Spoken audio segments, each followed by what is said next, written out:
This is another message from the underground. The voice of Free Earth, brought to you by Paul Seils, straight from the source. You are here now with a special purpose to fulfill. And you are not alone. This is it, family. It's up to us. One planet, one spiritual source, in a multitude of forms. Stay human. Protect the planet. Raise the consciousness.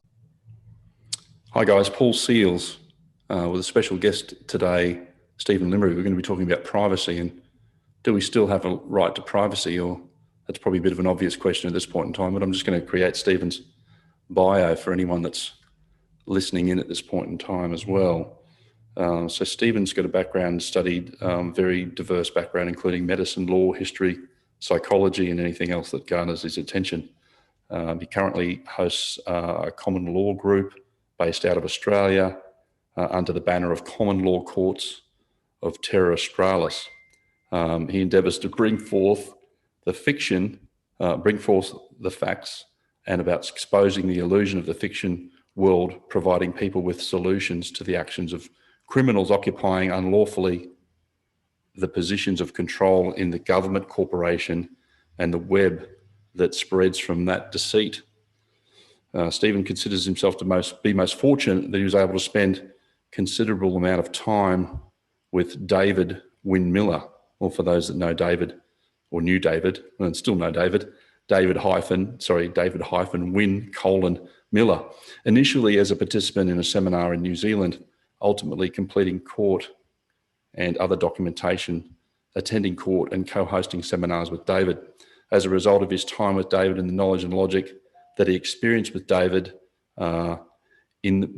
he's with the position of the plenipotentiary judge and postmaster with the confirmation through contract with David-Wynn Miller and Monty Edwin Mueller. To his knowledge, Stephen's the only plenipotentiary judge in Australia with this confirmation in writing by David-Wynn Miller. Hi, Stephen. Thanks for joining us. G'day, Paul. There's a lot of ground that we've got to cover, even just in as much as that introduction is concerned. So just for the uninitiated, and I've had the good fortune to have known Stephen for a long period of time, probably maybe 15 years or something now. So for the uninitiated, what is a plenipotentiary judge? A plenipotentiary judge is a judge that can go across jurisdictions. And you're not there necessarily, so I could go into other courtrooms and that sort of thing and observe what's going on. And the object of doing that is to bring to the attention of the participants in that particular courtroom or case, anomalies there may be or things that are out of order. And just basically, it's not received very well at all. So if you're not a member of the Law Society or the Bar Association and whatever you like, they don't really appreciate, want of a better description, private people interfering in their their processes. That's very interesting. So when you say, I'm going to cover a lot of ground, and some people might have some knowledge in this area or not, but just for the uninitiated. So when you say private people or persons, what do you mean by that? Well, somebody who's not contracted to the court. So if I'm not a member of the Law Society, I'm an outsider. I'm not an officer of the court. Now, you're familiar with the term an officer and a gentleman? Yes. Okay, so Richard Gere. Sorry, which are here? No, Richard Gere. Oh, Richard Gere, yeah, sorry. Yeah, so... not the movie, I take it, though. No, not the movie. So there's some attributes you could apply to a gentleman if a gentleman was a gentleman, as they're supposed to be. And one of those main features would be the gentlemen don't lie. So if you're an officer of the court, you're also a gentleman, therefore you're not a liar. The flip side is, as far as they're concerned, if you're not an officer of the court, you're not a gentleman, therefore you're a liar. And you don't actually have any standing. The judge can only hear an officer of the court. So there's a big dog and pony show sort of going on, and there's a whole lot of different ways to be in the courtroom as such. And I'm mixed with a lot of different people who have success doing many different things, but it boils down to the individual usually and the extent of their knowledge. Yeah. In what they can do. Yeah. Before we start digging into in relation to matters in relation to privacy, etc., I just wanted to talk a little bit about the background as well. And we've had a lot of journey, a big journey and a lot of background there. And I also had the good fortune to spend some time with David-Wynn as well. Probably not as much time as you did, but I was fortunate enough to take David to a radio station and with Tiger Bales, from memory. Tiger Bales, that's it. Yes. God bless Tiger Bales and his family. And we covered a lot of ground, and Tiger was kind enough to give David probably nearly an hour of conversation on Let's Talk. And he covered a lot of ground, including the deliberate modification of language, well, specifically the deliberate modification of the English language. And there is a contradiction in the different terms between, like, the Black's Law definition of words and perhaps what we've been, to a certain degree, indoctrinated and told what the definition of those words were, perhaps through the educational system or through the traditional Oxford Dictionary terms of definition. For example, and David with Tiger in that conversation had the conversation about the context of the word Aboriginal. Mm-hmm. Do you want to expand upon, carrying on with in relation to that conversation? Just expand. Well, people they might as well know now. They may not realise it, but there's a lot of people refer to Aboriginals now as originals. Yes. And the basis for that, and the reason why they do that, Paul, is largely due to you. So you're a very humble man, but you took David to that radio show. Yeah. You arranged that. You got that all happening, and that was there that David was able to talk to a wide community and explain that with the language. AB is from the Latin, like you have, like say, with the term people may have heard in legal circles of ab initio, which is from the beginning. So AB means from, or not, or away. So the significance with Aboriginal is not original.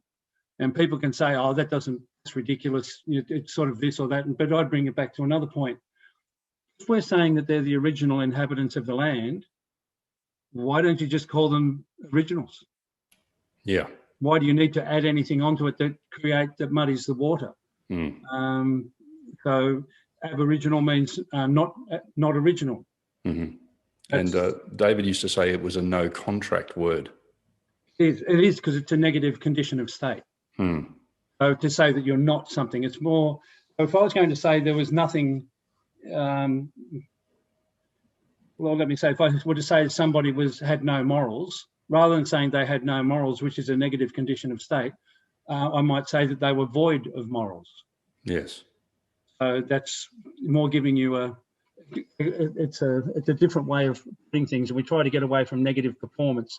So the big thing with David-Wynn technology was that we're looking for correct sentence structure, and the term for it, if you're paying attention, and all joined by hyphens, and I won't speak the hyphens. It sort of annoys me speaking hyphens. It's because it's for written, it's for contract. It's not to write songs, it's not to have conversations in. But the correct term is correct sentence structure, communication, passe, syntax, grammar, performance. And the performance has been added relatively recently to make sure that it's an action and it's a completion on the way through. And you'll notice with my words of action and completion that they're contract words. Yeah.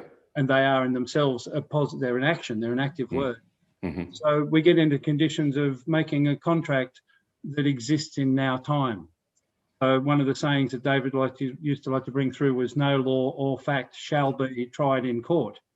Now, if you actually break that down and you have a look, that sentence, there's one thing that it doesn't contain, and that's now. The only thing that it contains is the past and the future. And you're supposed to achieve that all in one sentence.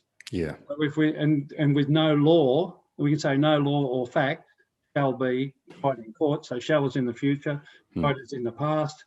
We can say no law, which that's a negative condition of state. But we can also say that it's no law, because the law that we live under is a condition of negativity. The law tells you, well, it's not law, but we'll refer to it that way for a moment. We can break that down, but it tells you what you won't do. Yeah. Where more importantly, it should be what you will do. If I'm going to say, well, Paul, let's go out for dinner. Where would you like to go? And you said, well, Stephen, I don't want to go to Chinese. I said, well, that's good, Paul, but where would you like to go? Well, I don't want a pizza. Awesome, Paul. Is it possible you could tell me where you actually want to go? Because there's a real big list of where you don't want to go. Yeah. But the law works that way.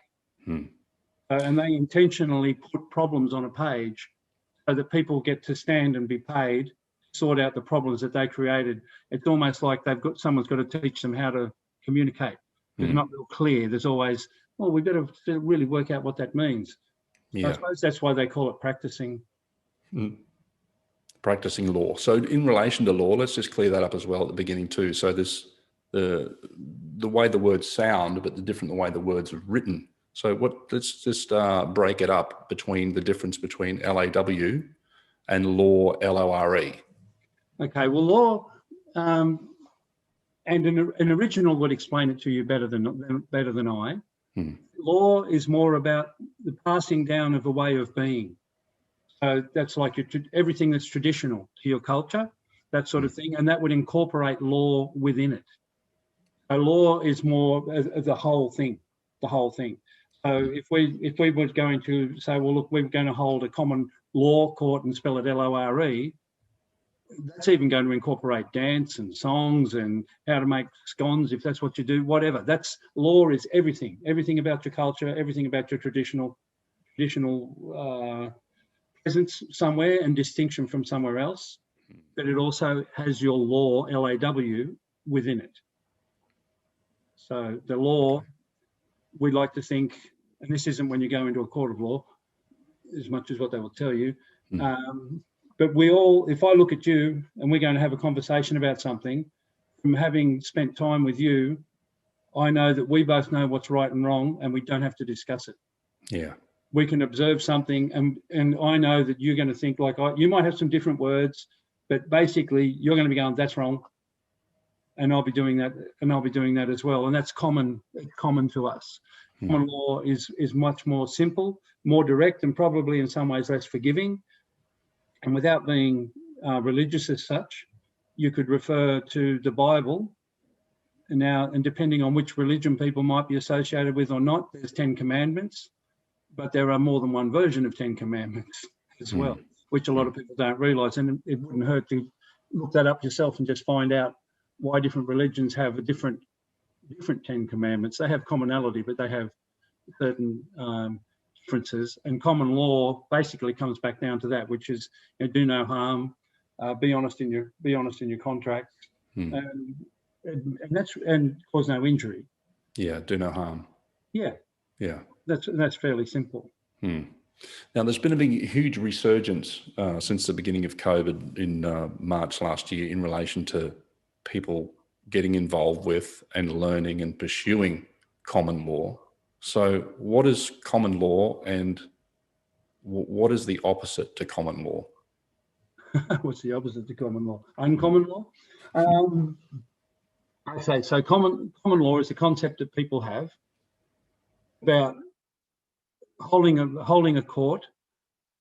And we should explain, there's a few words that need to be explained in there too, even the word court.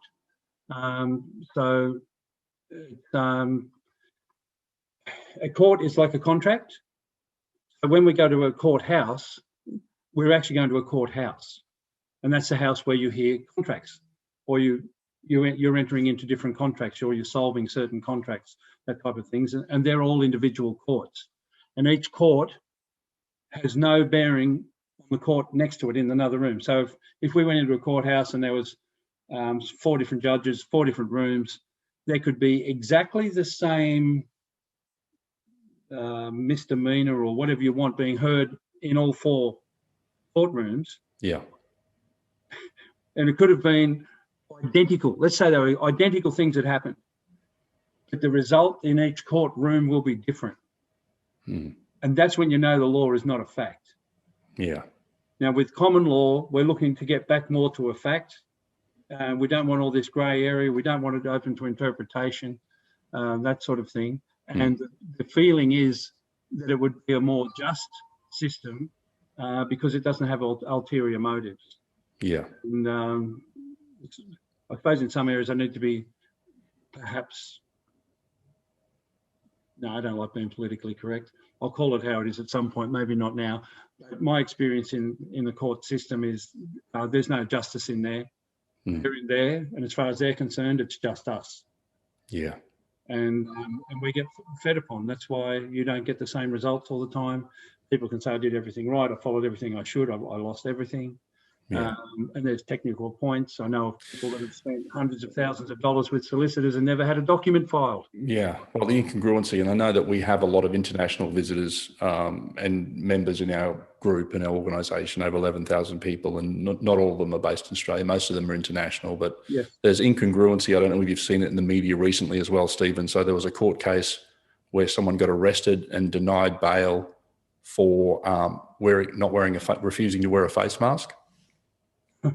But there was a guy that raped a woman and he was given bail. Yeah. No, that's well. So I can tell you my opinion. Everybody would have an opinion. Yeah, I'm sure people would to the injustice of that. Well, it's injustice, but it's there as a tool. So wear your face mask. All right, wear your face mask. That's what we're trying to tell you now. Be afraid. Be very afraid. If you don't conform, if you don't comply, we'll get you. Yeah. Well, it's not law. It's just thugs.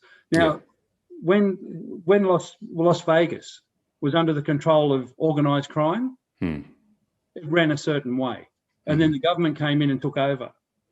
And I was watching some stuff about people who own casinos and that sort of thing.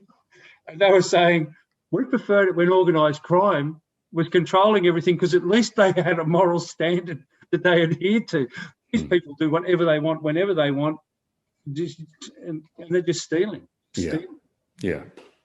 So we want to cover a little bit of ground, and thank you for anyone that's tuning in and listening tonight. We're going to cover a little bit of ground, and really the purpose and the intention of Messages from the Underground is to get information out to people that's perhaps not being covered.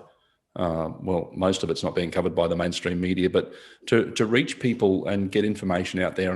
And I know that there's a real depth to this information that needs to get out. And I know a lot of people, I mean, you run weekly calls with common law groups and all that sort of thing as well, Stephen. So really what we were sort of talking about here is how this is being enacted, the issues as far as privacy and surveillance is concerned, the Biosecurity Bill of 2015, which was amended 2017, which apparently hasn't been extended past the 17th of December at this point in time, but they're still acting as if it is. There's a lot of things happening at the moment. Italy, 50,000 businesses are opening up and saying, just basically telling people to get stuffed, and we're opening our businesses up. But let's talk a little bit about what's happening with as far as the Privacy Act, and let's dig a little bit more into that. Okay. So would this be the time to say that this isn't legal advice? Sure, absolutely. So yes, this isn't legal advice. Yeah, this is purely entertainment and fun. So what I love to do on the weekend when I'm looking for a top time and I want an exhilarating weekend, I think I'm going to read some acts and statutes. I'm going to get into some legislation. That's going to be just awesome. One of my most favourite things. Yeah, this is ridiculous. Yeah. We've been forced into this because of what's going on. Your privacy is definitely at risk. Yeah. And people don't realise that with the systems that we have in play at the moment, everything is a condition of contract. Now, you use the term loosely because if you and I were going to go into contract, Paul, we would both be aware of all the terms and conditions of what was going to go on. There'd be a meeting of the minds. We'd understand where we were and we would join in the contract from there. With these people, it's all about trickery. Yeah. It's all about deception. And the Privacy Act in Australia, the Privacy Act 1988 was revised in June last year, 2020, to incorporate or update issues on the COVID side of things. Now, in there, what they're essentially doing is coercing people or businesses to download COVID safe and to participate with that to get people to sign on with QR codes. Yeah. That's an invasion of your privacy. That's an information privacy request. And there has to be a reason why, and it normally needs to be in writing. Yeah. So somebody takes authority for asking for the information. Yeah, it's interesting you say that because I've been to some venues, Stephen, and I've said that, I don't have my phone with me or it's not working or I'm not going to sign in with a QR code, and they've basically refused me entry to the premises. Yeah, no, I've had that. The worst one I had was in a hardware store. Anyway, but the funny thing is, the gentleman's wife was interested in what I was saying, was talking to me, and that didn't go well either. Yeah. It was all right with her, but then there was a rift between the husband and wife because he was so frightened. He was so in fear, and he couldn't realise that what I was trying to do was actually help him protect his own business. Yeah. So, look, I've got some legislation here that we can sort of look at and that we can go through. But the bottom line here is that people need to preserve their own privacy. They need to realise they're being tricked into contracting into something that on another level is actually illegal. But like here in Australia, and it's true for other countries, but I'm not in the other countries, I'm not dealing with their systems, so I can only speak for here. But you can bet your bottom dollar it's a version of what I'm saying. We do not have a government in this country. That's just straight out. We have the paperwork for it. But okay. So let's dig into that really quickly as well. So we say we do not have a government. I mean, we certainly have a perception or we have an illusion of a government. So let's dig into that statement, like just to clarify what you mean by that. We do not have a government. We've got a private corporation called Commonwealth of Australia that's registered with the Securities Exchange Commission in New York, and their address is 1601 Massachusetts Avenue, Washington. And here's a prospectus. Would you like? Oh, you can't. You're not an A-class shareholder, mate. You can't participate with this. Yeah. So we're human resources. Now, all countries exist that way. So everything is a condition of corporation. So it's not what you would call like a de jure or a lawful government elected by the people. So in this country, we've had a number of instances where things have changed. And I could give you the most significant one, which people wouldn't realise, but do you remember the date of when the money changed from pounds, shillings and pence into dollars and cents? Oh, I can't remember the exact date. It was the late 60s, I think it was. It was the 14th of February, 1966. Yeah, that's a bit before my time. I'm not that old yet. Oh, someone told me about it. Yeah, anyway, I can remember they had a little banknote and he used to sing a song. Yeah, so basically shifting from currencies and from conversions the point is this. To decimal currency. With our constitution, it's defined in the constitution who pays the judges and where that money comes from and what they're paid in. When they changed the currency, there was no referendum to do it. Right. There was no act that received the royal assent to change into decimals. But once they did that, the Liberal Party did that, they brought that in. From that point on, we don't have any money. It's all digital. It's make believe, but we do.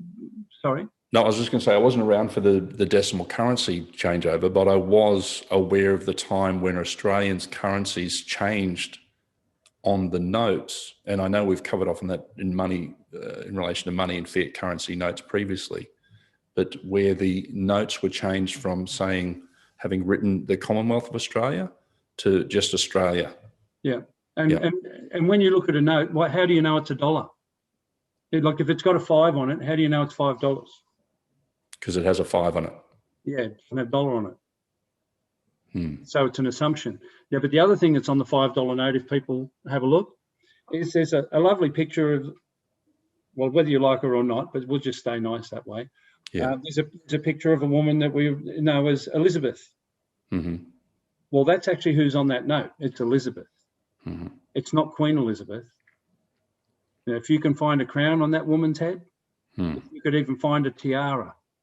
So she's there, but it's a deception because without that crown, and people won't like what I say, some people wouldn't like it, but the fact is that she's not on the money as the Queen because it's not the Queen's money. She didn't ascend, she didn't provide royal assent to that at all.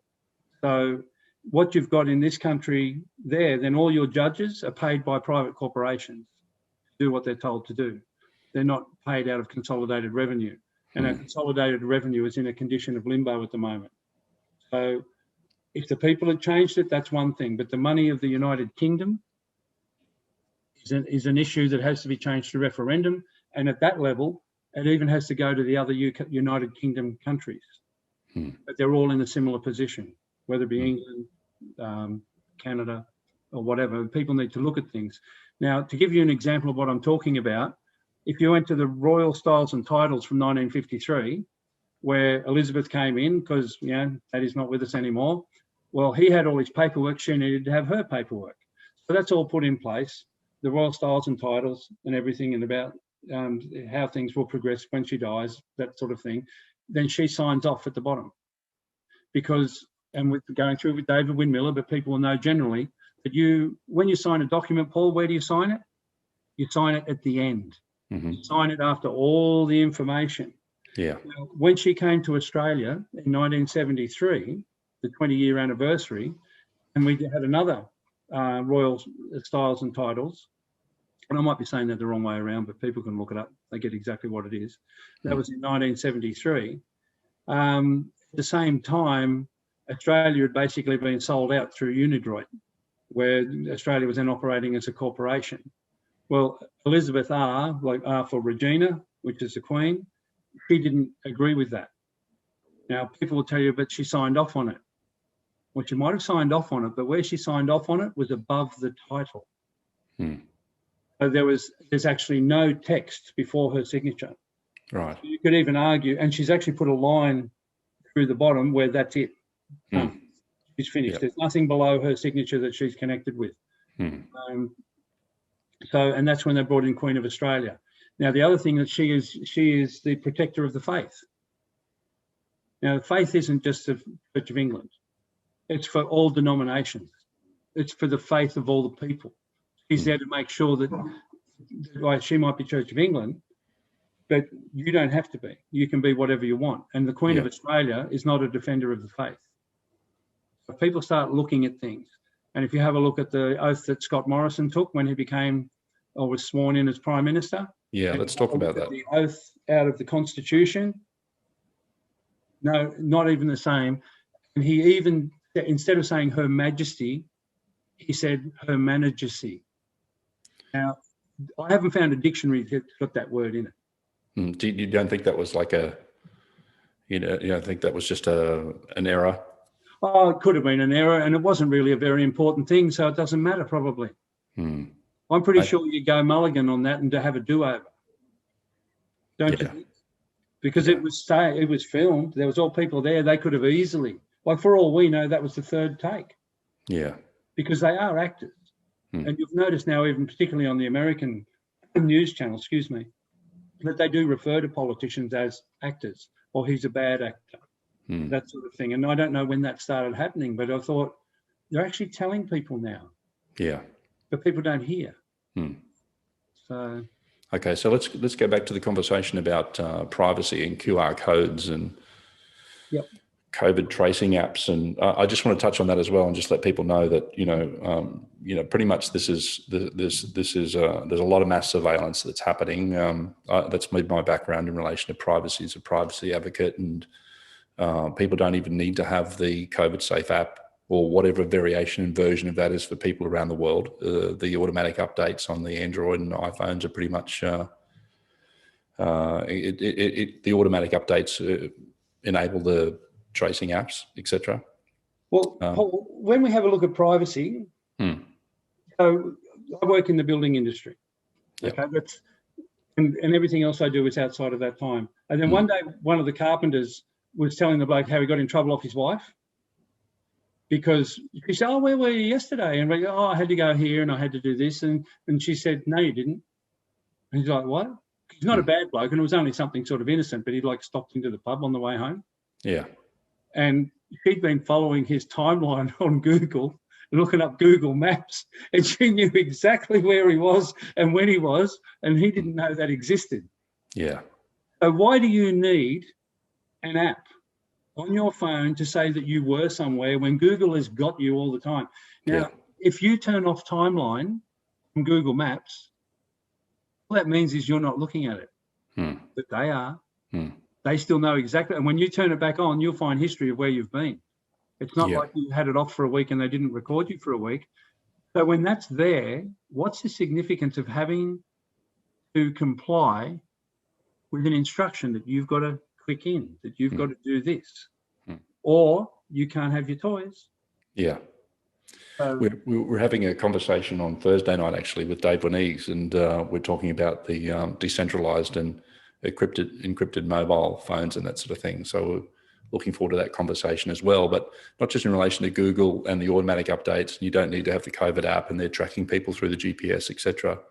But it's also the fact that, you know, the surveillance is much more in depth than what people realize, even in relation to their own other apps and spyware, etc. That gets, so it just came out in the last week that Spotify is listening in on people's conversations as well.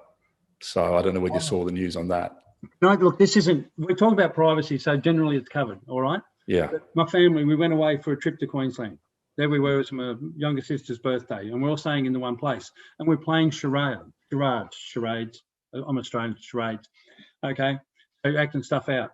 Now, my daughter, my eldest daughter, and I hope she doesn't mind me saying, but she's got a full sleeve of tattoos, and it's all Alice in Wonderland.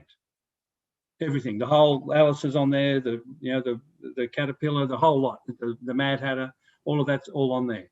And one of her friends had new glasses, and we were calling him Clark Kent.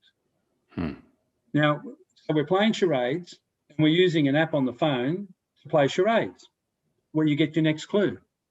And my daughter comes out to do her thing, and she just stands up and points to her arm. And we go, Alice in Wonderland. Yep, put it in one. Yeah.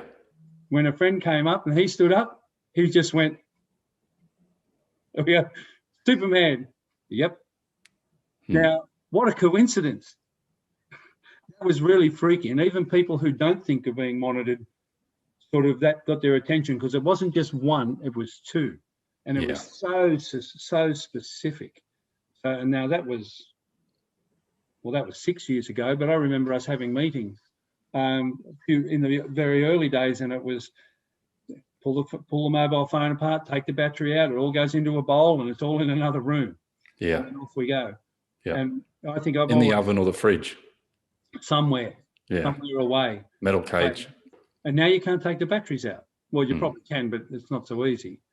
But I've always been of the opinion, once I started finding out about all sorts of things, that we are actually monitored. It's a matter of whether there's anybody interested in what we're doing. So, but everything's retrospective. So if I wanted to, if I had somebody, say if I was a government, we'll call it a government agent, I could easily access where you've been for the last however long.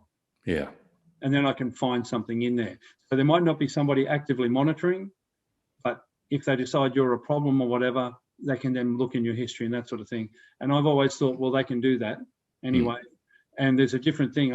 I think that the encrypted phones are an awesome thing for people and help them feel more comfortable. But what I do, because I'm slightly insane, every now and then I talk to the monitors and I call them names and I identify their mental capacity and all sorts of things, and then I move on.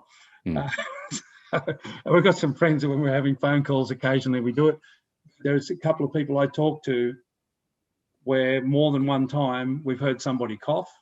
It wasn't in the conversation, and we've had somebody laugh that wasn't in the conversation. And they can hear it from their end when they click in and click out. But just this week, I've gotten in my car, started the car up, and looked at the head unit from for Bluetooth and all the rest of it to find out that I'm already in a phone call I didn't know I was on. Yeah. And it's to a private number, and it's happened to me twice. And I've never had that happen before, and I'm looking up on my phone and I can't find where I've made a phone call or how that's occurred. So I thought, that's a bit interesting. Yeah. So can we go back to the conversation we're talking about? Because really it's about, what's happening with people's businesses and basically the assault on the small and medium businesses in the world as the technocracies and the multinational corporations just like start steamrolling everything and everyone. And we're going to be in for a really funky time. And people, can we just talk about what's happening with people's obligations? You talked about the QR codes, and I know you're going to share some screen and just talk about the Privacy Act as well. Yeah. Let's hope I've got the right one, because I can't quite see it, but we'll share it. There we go. Great. So this is Schedule 1 amendments of Privacy Act 1988. please don't nod off, because it is important. It's important to be aware of. So there's a couple of terms you need to be aware of. Now, I made an error initially when I was talking to people, and I thought that the COVID Safe app was an app that you had to download to your phone and then click onto the QR code, and that's not correct. COVID Safe is the app that you're going to get in the shops you go to. That's what they're sort of connected to, and that's what scanning the QR code is connected to the COVID Safe app. When you're doing, you've got COVID app data, and we'll find this down in section 94D. Okay, where do people, because some people will be listening to this as well, Stephen, via the podcast, audio only. So where do people find this? Well, this is just Consolidated Acts. Or even if you put into DuckDuckGo or Bing or whatever. Brave browser. Brave browser, yep, whatever is in Google, and put in Privacy Act 1988, you'll get links. And there's I can never say it, Austilu. You're just looking for the legislation. So the Consolidated Act, and you'll find that you can find specific things for different states. But every country will have a Privacy Act of some description. Now, this particular one was updated, I think I said in May, June last year. Okay, 2020. Yeah, so it's not like it's something that isn't up to date with what's going on. This is well and truly there. And the other thing that people might do just for interest is do a term-specific search through your legislation and just put COVID and press enter. And you're going to find legislation that's got COVID in it that you won't be able to work out why it's there. This is not about a virus. This is not about a virus. This is about you complying and coming under control and staying within borders. And eventually, I think, getting actually classed into different sections. You'll have social credits. You'll have all sorts of different things. Dan Andrews from Victoria said that, the people should have something downloaded to themselves so that when they go into an area they're not allowed to go into, the authorities can be notified.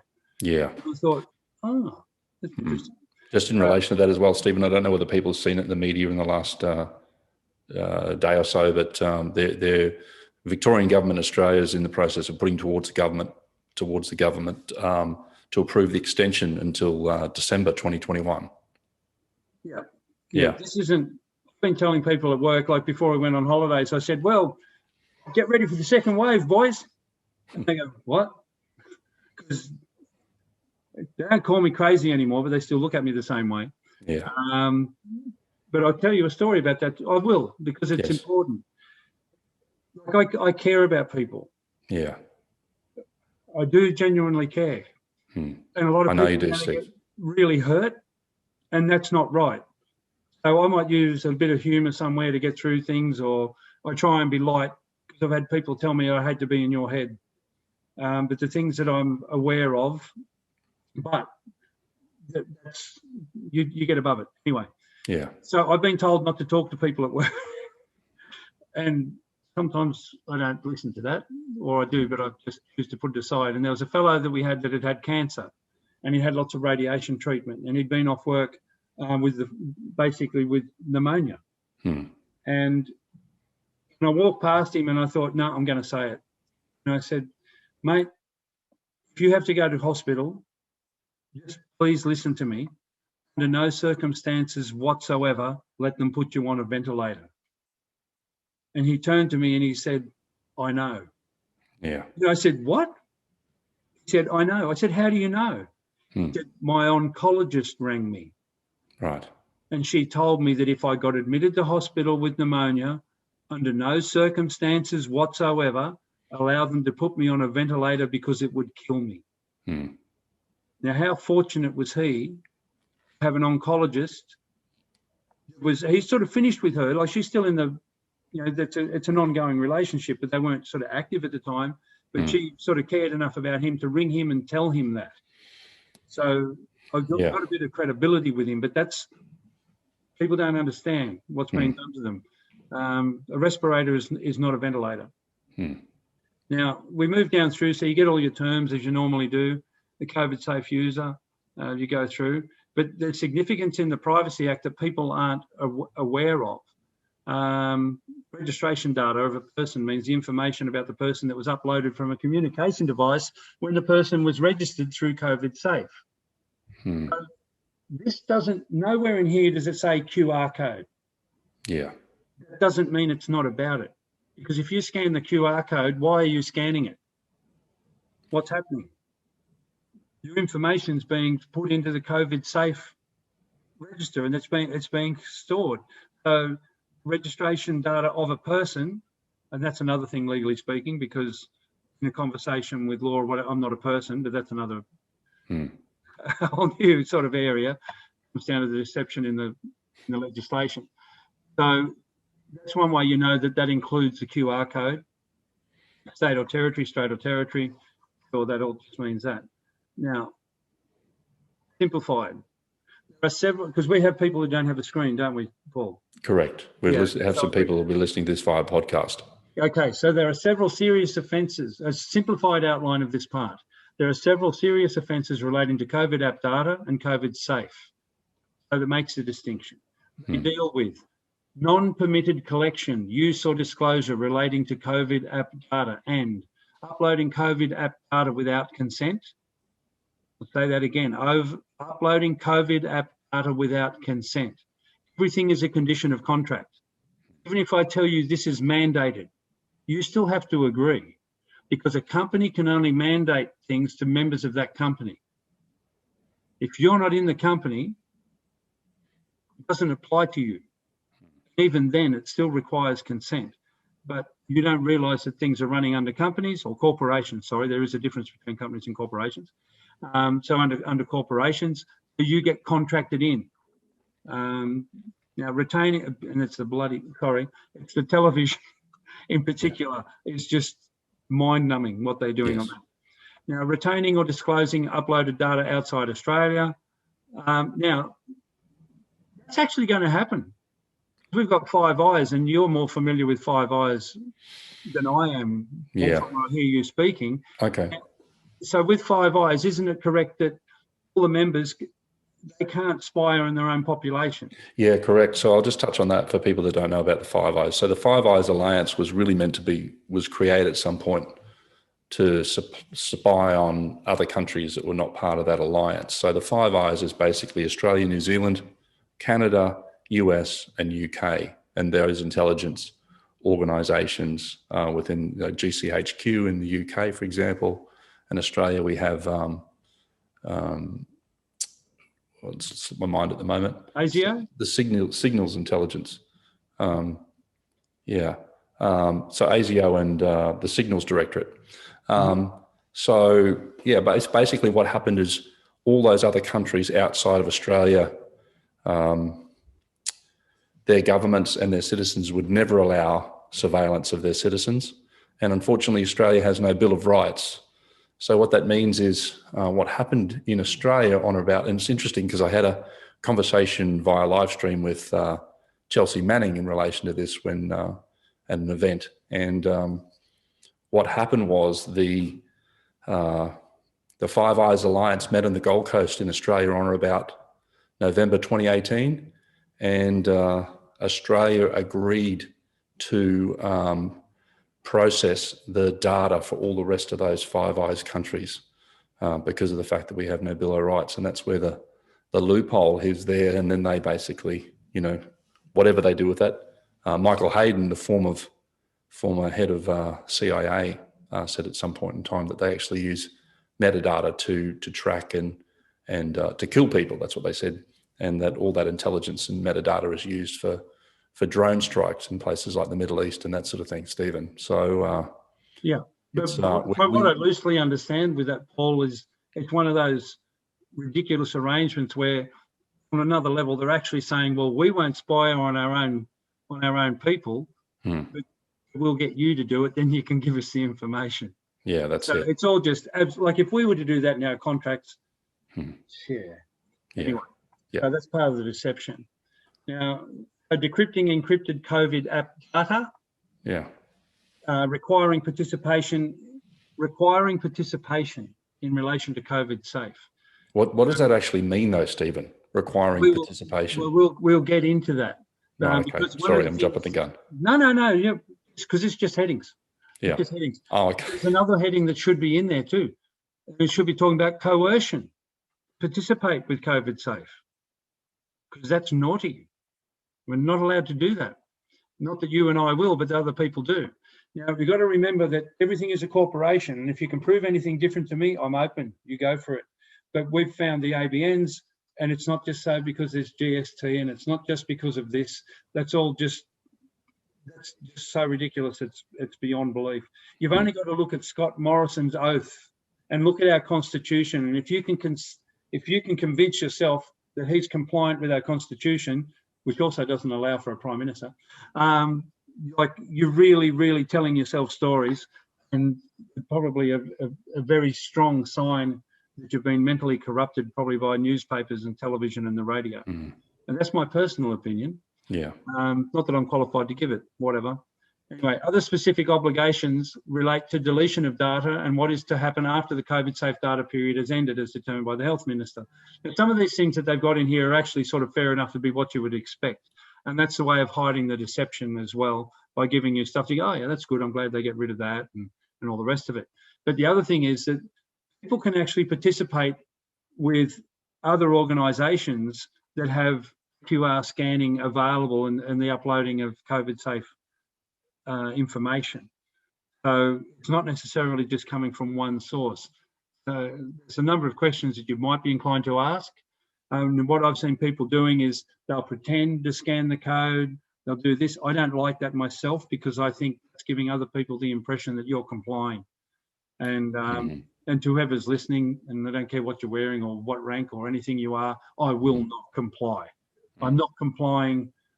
There's other words that I could put in there with who I'm not complying with in relation to a suppression order. We'll leave that out at the moment. So, yeah, I've covered that in my speeches previously about people using encryption, and talking about Senator Bill Heffernan raised in Australian Federal Parliament about the suppression of 28 high-ranking pedophiles, and including former judges, politicians, high-ranking officials, including a former Prime Minister of Australia, being under a 90-year suppression order for anyone that well, that information is available. That information is actually available, Paul, and I think I've got hold of it now, and I want to be going through it. And what I see from all these suppression orders, and whatever, none of them are valid because we don't have a judge in the country at the moment. And I wouldn't be surprised if somebody were to be prepared to sort of put those names out there in the correct context. Yeah. But that's another issue. So basically what I'm saying is there's no way I'm complying with pedophile enablers, pedophile supporters, or pedophiles themselves. Yeah. That's what they're doing, the whole legal system, everything. So ensuring that COVID app data is taken to be personal information and breaches of this part are interferences with privacy. They also cover the fact that they could accidentally pick up other information out of your phone that they didn't intend to. So we're sorry about that, but we won't use it and we won't look at it because it's an offence. But how would you know that they had it? How would you know that they were looking at it? They actually tell you that could happen, but it's not meant to. And we're sorry about that. Enhancing the Commissioner's role in dealing with eligible data breaches, making assessments and conducting investigations in relation to this part, and basically destroying a really good portion of your life by taking 10 years to go through inquiries and do absolutely nothing, except take all your money and your time and have you under the misconception that they're going to do something about it. Enabling the Commissioner to refer matters to and share information or documents with state or territory privacy authorities. Now, part of this, of course, is to make sure that we don't have the people that had a motorbike, or let's say you're in your car, you got your mobile phone with you, some guy's on a push bike and he rides past you and he's got his mobile phone, he's tested positive or been near somebody who did, he drove past you, and now all of a sudden you've got to be isolated because you were within 1.5 metres of him, even though you're in your car with your window up. I don't think it's going to record that bit. Anyway, providing for this act to apply to state or territory health authorities in relation to COVID app data. So it's just, this part imposes on state or territory health authorities the Act's rules and privacy protections and Commonwealth oversight in relation to COVID app data as Commonwealth property that those authorities receive. Now, remember, the Commonwealth property should be the people, but in the case of Australia, Commonwealth of Australia is a private company, and you ain't in it, and that's all there is to it. You're just subjected to it. This part also cancels the effect of Australian laws. So, pay attention. This part also cancels the effect of Australian laws that are inconsistent with the prohibitions in this part. So another way to say that would be that they're repugnant. So this dominates. If there's another law that conflicts with this, this one takes over. And there's a reason why that's important. Now, 94B, the object of this part is to assist in preventing and controlling the entry, emergence, establishment, and spread of something that you can't catch because it's a virus and not transmittable. I didn't say that. That must have just fallen out of my head.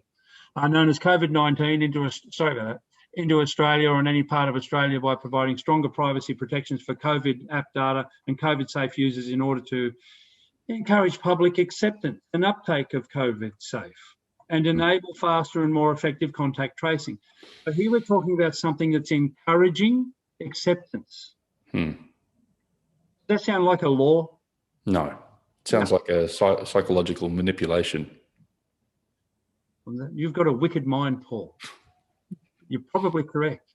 So, principal constitutional basis, blah, blah, but we don't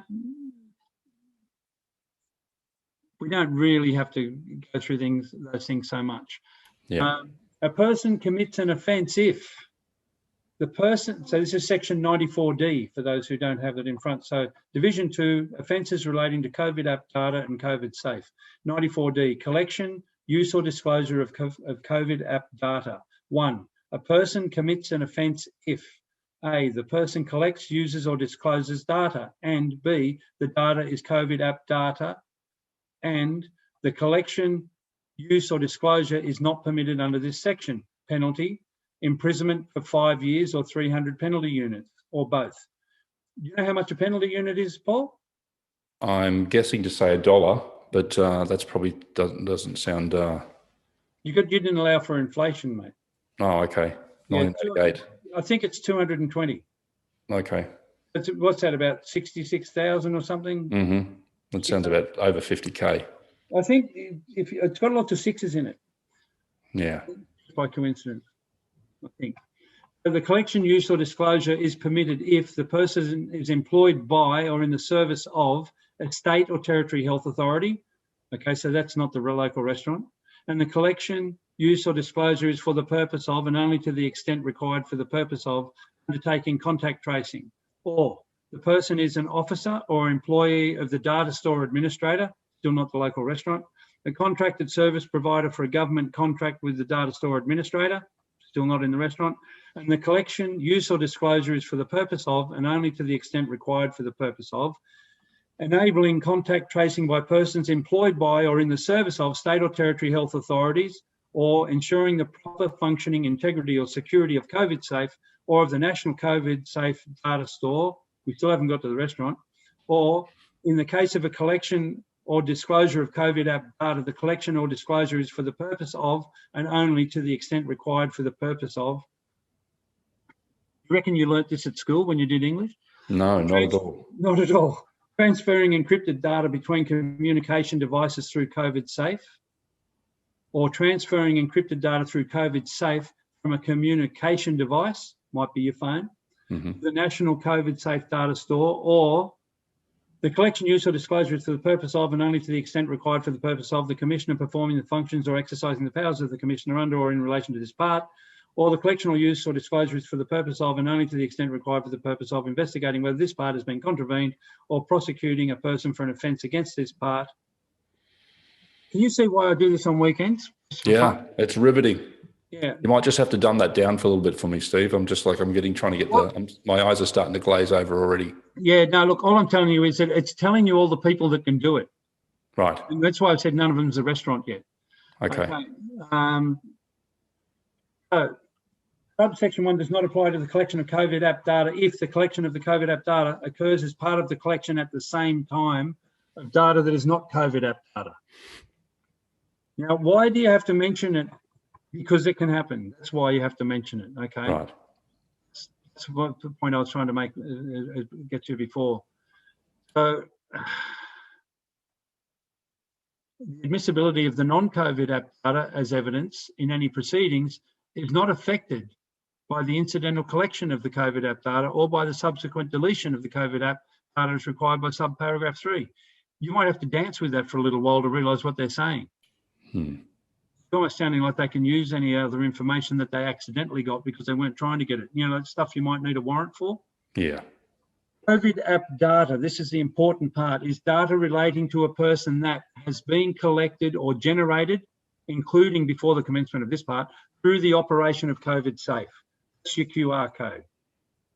That's where it brings you in. Either is registration data or is stored or is being stored, including the commencement on a communication device. So let me see if I try and move forward to contact tracing. So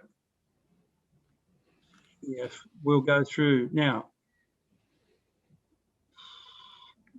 It's pretty much a repeat of before, going through to 94F. That's more talking about the people that are connected with collecting the information for the legitimate government, that are collecting it. That's arguable. Or if they disclose data outside Australia or whatever. So that's to make you feel good. 94H, requiring the use of COVID Safe. A person commits an offence if the person requires another person to download COVID Safe to a communication device, or have COVID Safe in operation on a communication device, or consent to uploading COVID app data from a communication device to the National COVID Safe Data Store. A person commits an offence if the person requires another person to do it. So when the restaurant thinks they have to use COVID Safe and you have to use the QR code, whoever told them to do that is committing an offence. Now, in most cases, I've found when I ask people what the source is, they were told, or didn't you hear it on the radio when the minister for whoever is said that we have to do it? You know, does anybody ever heard about if you go to court and you rely on the fact that somebody told you something, that doesn't count? Yeah. You either need to have that person there to verify that they told you, or you need to have it in writing. Yeah. Now, the penalty for that is 5 years or 300 penalty units or both. A person commits an offence if the person refuses to enter into or continue a contract or arrangement with another person, including a contract of employment, or takes adverse action within the meaning of the Fair Work Act 2009 against another person, or refuses to allow another person to enter premises that are otherwise accessible to the public, or premises that the other person has a right to enter, or refuses to allow another person to participate in an activity, or refuses to receive goods or services from another person, or insists on providing less monetary consideration for the goods or services, or refuses to provide goods or services to another person, or insists on receiving more monetary consideration for the goods or services. So take on that. Yeah. Nobody can make you participate with COVID Safe and then refuse your service because you didn't. Anything that you could do before COVID was a thing still is there for you to do. It can't stop you. And anybody who's trying to make you do that, they are breaching this act. Now, the thing that businesses need to be made aware of, if they don't have it in writing, there's no compulsion to do it. Directives are not law. A guideline is not law. Suggesting isn't law. The person that does it, they're in breach of this because they work for a corporation and they're putting a restriction or imposing an obligation on you through coercion and through threats. You could get fined if you don't do this. So as soon as they say anything to people, that's the first thing they say. We can get fined. We can get fined $5,000. They came in and told us we can get $1,000 for everyone that's here and whatever. Get it in writing.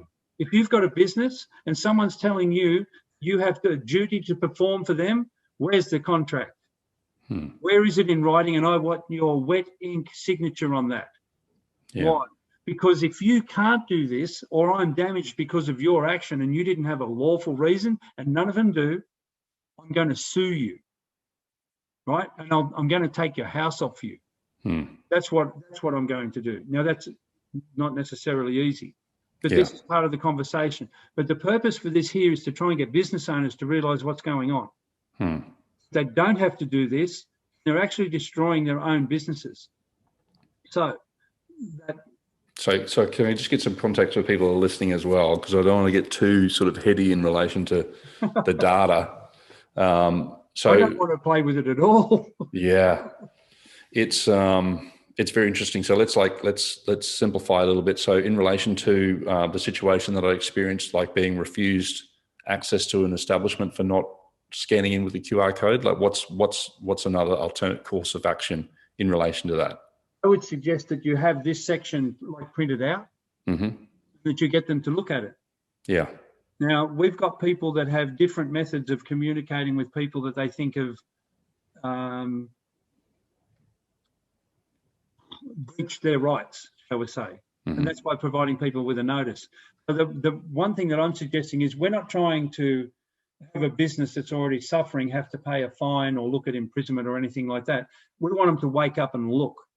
We've got to get through to the people that are basically under mind control because they're believing what the television is telling them. When you've got legislation like this and you can put it in front of somebody and they can read it, it should confuse the hell out of them. It should not make any sense at all. Yeah. And hopefully through that confusion, there can be a discussion where you can enlighten them or bring some awareness to where they would look at things. So just in relation to that, we've got some questions coming through in the group chat as well, Stephen. Some people are saying that the question is who gives Marion said, who gives the COVID package, the signs, info, etc., all the retail outlets, cafes, restaurants, public places. Where does it all come from? Under which department? That's a really good question because nobody has been able to give me anything in writing. I get visited by people. The local council came in and said. So everything seems to be verbal. And it's a lot of it's coming through the television and the radio. From what I can see, and this is only my experience, right? I'm just one man and I don't walk in all places, right? Sure. And not everybody wants to talk to me or whatever. I haven't found anybody that's got anything in writing that says that they have to do this or else. Yeah, so there's no instruction. It's just the coercion and the directives and the perception of the threat. Yes. Yeah, so they haven't been served any legal documents stating the guidelines and the criteria and the laws and etc. Yeah, and it's important to say not to my knowledge. But if people do have it, I would love to be able to get copies of it because in Australia in particular, there is no lawful authority anywhere. But for multiple reasons, there's just no lawful authority. These are private corporations. And if people, in our constitution, the copy that most people get has got 9 paragraphs removed from the front of it. And in those paragraphs, it says, whereas the people, the people. Now, in all this legislation, oh, look, here's people. Oh, no, it's not, it's person. Now, legally, people and persons are not equivalent. The plural of person is not people. The plural of person is persons. People are not in the acts and statutes that are being applied. So it's a legal trick. And there's lots of people who would already be aware of it. Let's expand on that really quick as well. So the difference between, as far as legalese is concerned, the difference between people or a person, what's the definition under LAW for person or persons? Well, the person effectively is a dead entity. It's a nom de guerre. It's like a war name. And that's usually, you'll find that on your license, that your name will not be spelt correctly. Everybody, of the majority, sorry. So, and there's also titles applied and that sort of thing. And when I say spelt correctly, it's through the use of capital letters. Yeah. If you go into a cemetery, you're going to find the gravestones, the headstones are written in capital letters. And the only times that I've seen that they're not is when it's like a pauper's grave and it's on a cross. Yeah. It's just something that sticks. This sort of relates into the conversation about the creation of the straw man or the legal entity that's created, which is your name in all caps. Yeah, now there's information that I've been studying with people from New Zealand and different places, and it's pretty hard in 5 minutes to bring that through. But your base, from the evidence that we've been able to find, I don't know if I really want to go there. Okay, it will come this way. Righto. Or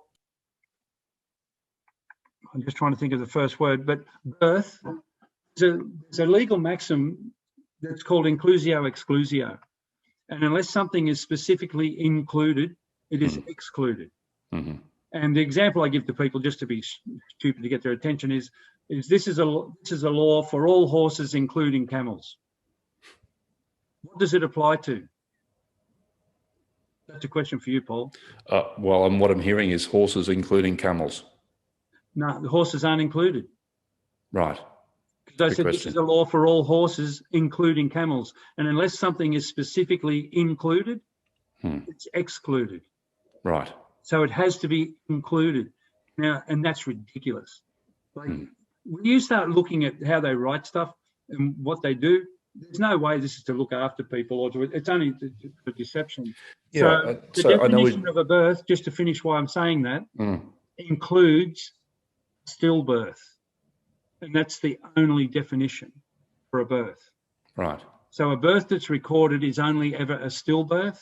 And from what we've found, that's a recording of the placenta, which is treated as your dead twin. And that's what the name belongs to. And then you using an assumed identity. Now, that's something that needs the people, I ask you to keep your mind open because it's a lot to take in and it wasn't meant to be part of here, but it's just so convoluted. Yeah. When you get back to it. And that sort of ties into, we won't go into too much detail because there's a lot of ground to cover, but in relation to what we have talked about previously about being based on admiralty or maritime law and birthing certificates or passports, port passes. And I do remember vividly the conversation there, like how did this evolve to the point of getting beyond the maritime law and the sea? And I do remember David-Wynn saying at some point in time is that considering the Earth as a vessel in the sea of space. Yeah. Yeah. Yeah. Now, which words can I use to describe it? Not that one, not that one, not that one. It's not a good situation. It's not an honest situation. It's all meant for deceiving and deception and hiding things. Trickery. And that's what common law is definitely not about. Yeah. So why do you have to have separate legal dictionaries, law dictionaries? A word that have words in them that you got taught at school that means something different to what you were taught. Well, I would say, Stephen, it's because that they're playing one game and we've been told the rules to another game and we think we're playing that game, but they've actually got a rule book for a different game that they're playing. Yeah. We go in to play chess and they're playing karate. Yeah. It's just ridiculous. It's really just ridiculous. Yeah. Now, we'll just move, let me say, I think we've got the Work Act, the Fair Work Act 2009, which that mentions back here. And we've got a term that's called an adverse action. So, for example, if somebody's asking me for some information, I would say to them, is this an information privacy request under the Privacy Act 1988?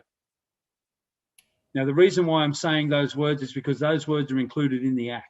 Right. So I'm invoking... Could you just repeat that again, please, Stephen? Is this an information privacy request under the Privacy Act 1988? Okay. You basically are you asking me? You need to provide me evidence that you got the right to do this. Okay, to ask me, and that's when you actually ask them to put it in writing and to sign their request. So you're talking about a policy? You're referring to a police officer or a policy officer or like anybody that you don't want to answer a question to? Yeah. Who's got a right to know your private stuff? Mm-hmm. You can decide that. Yeah. But don't do it from fear, or don't do it because they're not going to sell you an ice cream cone. So that's when you start looking at other actions from what we can do. But I'm not sitting here telling you that because this legislation is here and these things are offences that you go, oh, great, I've got a solution. I'll just go in and do that and the courts will fine them, because that isn't necessarily going to happen. Yeah, they are not honest. They are far, far, far from honest. My personal experience and the people that I have associations with and what goes on, and it's just far, far from honest. Yeah. So. Okay. Sorry, keep going, mate. We're just going to cover a bit of ground on this. Yep. Where was I up to? Well, let's just people could find this document and go into it themselves. I really want to just touch on the remedy and also if there's any other documents that you want I've got it, an adverse action. Okay. Okay. The second part of it is, will this information privacy request, or can this information privacy request result in an adverse action? Because under the Fair Work Act 2009, when somebody is at work, they are not allowed to cause an adverse action on you. Yeah. Through their work. And what's an adverse action? Paul, you're making me feel uncomfortable. That's an adverse action. Yeah. In this world we have of snowflakes now, we go outside and melt. You made me feel bad about myself. That's an adverse action. Yeah. So you can start to bring this paperwork in, bring it into question, and then we can formulate notices to somebody about this. And you need to have people's names and addresses, that sort of thing. That's the other thing. If you're going into a place of work, throw this logic on for size, see if it works for you. And they want your contact details, which ultimately, if there's somebody who tests positive to COVID-19, they want to be able to contact you so that you can self-isolate or whatever.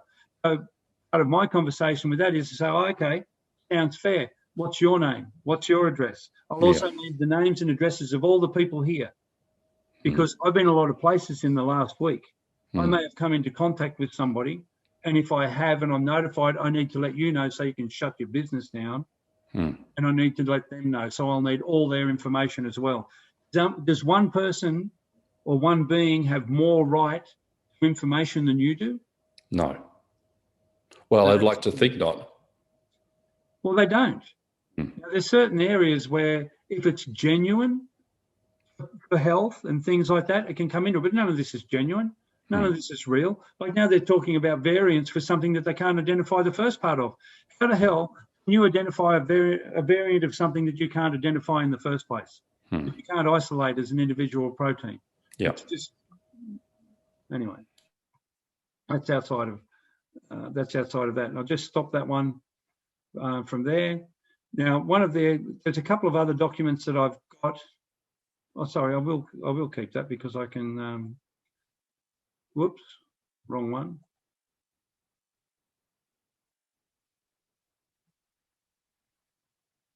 I can't read the screen, it gets too small. Excuse me, I'll go back to that one. And let's click on here. This is from the Fair Work Commission, when I mentioned the Fair Work Commission. Okay, and what's the date of that? Is the 7th of January 2021. Yeah. So it's a bit out of date, not too far.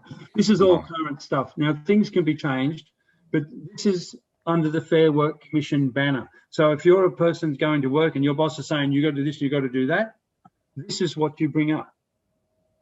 This is what you can bring forward. And if somebody's going to penalise you, cost you your job, because you won't do it, there's enough grey area in here.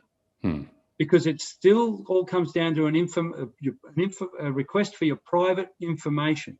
The people that are asking for it, at best, are corporations, private corporations. They're not a lawful government at all, and we've got other documentation to go through that. I've got something up here where you might be able to see. It's called David Walter Petition. Yes. And I've been talking to him. I've been listening to him. Sorry, who is David Walter, Steve? He's a 71-year-old retired policeman. And there's been an injunction taken out on him by the courts. He is not allowed to step inside any court in Australia. Right. Because they do not like what he says. Because he asks them questions that they do not want to answer. Yeah. It demonstrates that they don't have a lawful oath. But that's why you can't go into a court of law and say, if I do A, B, C, and D, I get this result. That is not guaranteed. And I don't say nobody ever wins, because it's a bit like the poker machines. Yeah. Somebody always knows somebody who's related to somebody who heard of someone who won. So anyway, so this is pretty much as a repeat of what we were talking about, but it is contained within the Fair Work Act. So it's relevant. Okay. And what do people need to know about this document, this act, Steve? Well, the main thing about it is that if you're being put under pressure by an employer, you have to perform in relation to COVID safe and all of that, that you don't have to. They can't compel you to do it. So an employer must not take adverse action. And remember what I said? You make me feel bad. You make, oh, I'm getting anxious. I'm feeling anxiety against an employee or prospective employee on the grounds that they have not downloaded COVID safe to a communication device, or do not have COVID safe in operation on a communication device, or have not consented to uploading COVID app data. That's the point. That's there. Now, I've had people argue with me that it doesn't say QR code. Yeah. Well, somebody explain to me what this means. If it's not, see, you've got the QR code, but when you didn't have a phone, Paul, and you wanted to go into a place, you didn't have a phone, what did they then say to you? Oh, show us your ID. Or write it in. I mean, I don't think even presenting an ID to enter a venue is even lawful either. No. But they would ask you to manually write down your name. And we could argue that a licensed premises, like a club and things like that, that could be the case, and particularly where there's poker machines and for whatever reasons. Yeah. But that's the point here. I have not consented to uploading COVID app data from a communication device to the National COVID Safety Data Store. The same is true of if you don't have that app and you write it down. Like, otherwise, people are almost saying you're committing an offence if you don't own a mobile phone. I'd like to read that act. Yeah. An employer must not dismiss an employee or refuse to employ a person because they haven't downloaded COVID safe. Now, that's specifically saying downloaded COVID safe. So that's not the app data. That's not by signing on. But there's other areas in that come under the Privacy Act, which is an information privacy request. Now, again, what we're trying to do through all of this is have people question and become aware, so they become aware of the deception that we're in. If you think that you can just run into a courthouse and solve all your problems because there's legislation, that's not necessarily going to happen. But if you're aware of people that are connected with common law groups or with other groups that work on paperwork and work on providing notifications to places, or notices as some people call them, we don't like to refer to them as notices because it's a bit like this. I noticed you, Paul. And that's the end of it. But a notification, it's got that ION on the end, that's a contract. That's a different, that's a more specific term. For this is a notification. You need to take notice. You need to take notice of this, not just I noticed you. Thanks for your notice. That was nice. I noticed you noticed, and I've sent you a notice. Did you notice the notice that I noticed your notice on? Don't you love words? Yeah. So, anyway, excuse me. The power of words and the casting of spells through the deception and deliberate modification of language. Yes. Oh, good. We're having a crash. That's okay. That's okay, because I think we've covered a bit of ground there anyway, Steve, and there's a lot of those different aspects of those rabbit holes that we can go down. And I think, there's a lot of people in the world and a lot of people in Australia that just sort of want to do the right thing, and they're just sort of complying, and they don't want to rock the boat, and they want to, they don't want to be difficult. And I think that, the intention from what you're saying is really just to have people, and from what I do with my work I've been doing for the last 8 years, specifically in relation to talking about privacy and mass surveillance, prior to the metadata laws being rolled out in Australia. Sometimes we're talking into the abyss.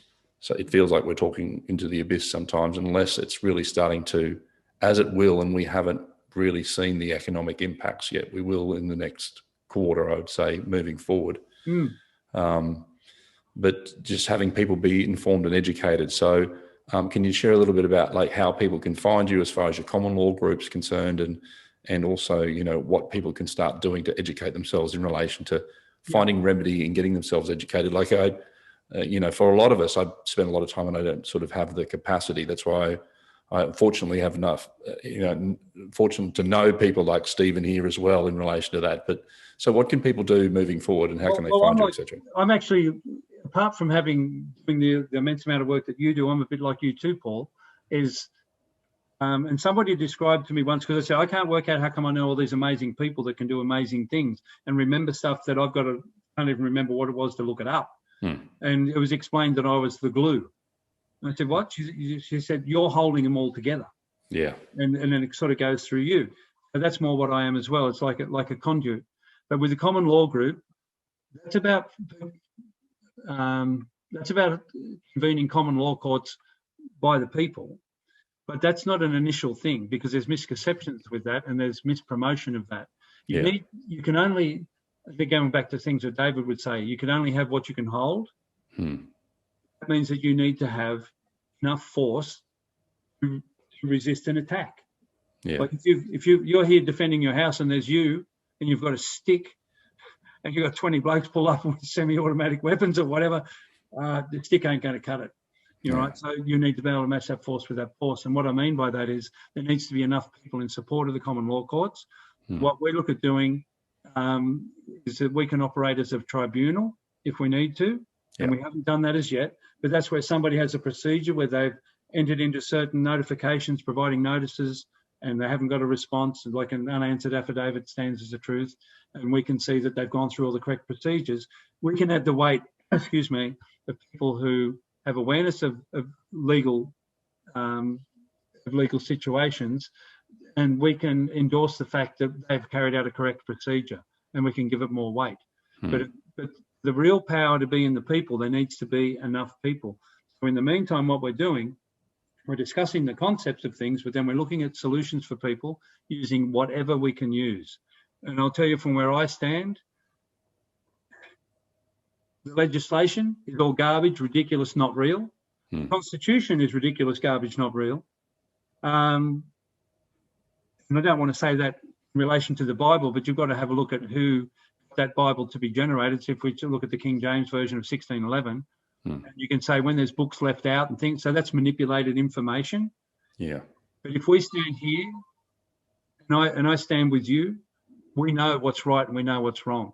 We don't have to go back into a modified history and the bits that we don't know have been modified, say, well, this piece of paper gives me this right. No, it doesn't. You're born with it. No piece of paper gives it. And if somebody else has to acknowledge it for you to have a right, well, who are they? Who made them king? That's another story. So we could go into that. We try and get people to be more aware of who they are. And when somebody asks you a question, what compulsion is there on you to answer it? Who are they? You can need to ask them who they are. And on proof of your claim, I'm obligated to give you my name. I'll give you my name. Now, I did that with a plainclothes police officer who was carrying a gun when he, with 6 police officers and 2 councillors, 2 council workers, raided a building I was working on out in Matong, which is Japanese for toilet, which is interesting because, anyway. And I was filming him. To give you an idea of what we're talking about with privacy and that sort of thing. I was filming him because I couldn't stop them coming in. We had no trespassing signs, but I was one man with a carpenter up a ladder who wouldn't come down, and I couldn't cover the doors. He said, "Are you recording my voice?" And I can be sarcastic at times. I might not pick up on that. But I've got the camera and I went, well, it is a video camera. And he said, right, you don't have my permission to record my voice. And I said, I don't need your permission. He said, are you familiar with the Listening Act? I said, yes, I am. He says, right, under the Listening Act, you do not have permission to record my voice. And I said, under the Listening Act, it says you need the permission of one of the parties. And he said, that's right. And you do not have my permission. And I said, no, but I've got mine. And he went, what's your name? Now, I'm not driving a car or doing anything like that. And I said, am I obligated to give you my name? He said, yes. I thought, oh, he's allowed to lie to do his job. I don't have that benefit. So I said to him, on proof of your claim that I'm obligated to give you my name, I will give you my name. Now, that might just sound like someone being a smart aleck. What it is, I'm not being belligerent and saying, no, go away, I'm not giving you my name. I'm saying, you provide me the proof that I have to, and I will. And that's fair enough along the way. Now, I filmed him for 20 minutes. So, and at the end of it, when he left after the builder finally came back and he shook hands with him, I went to shake hands with him and he just looked at me he just looked at me. He didn't like me at all. And I said to him, So we all have a role to play. Yeah. And he said, I knew you were up to something, and he shook my hand. But he doesn't know what I meant. Yeah. But that's all right. Yeah. But that's what people have got to remember. Nobody has a superior right to exist than you do.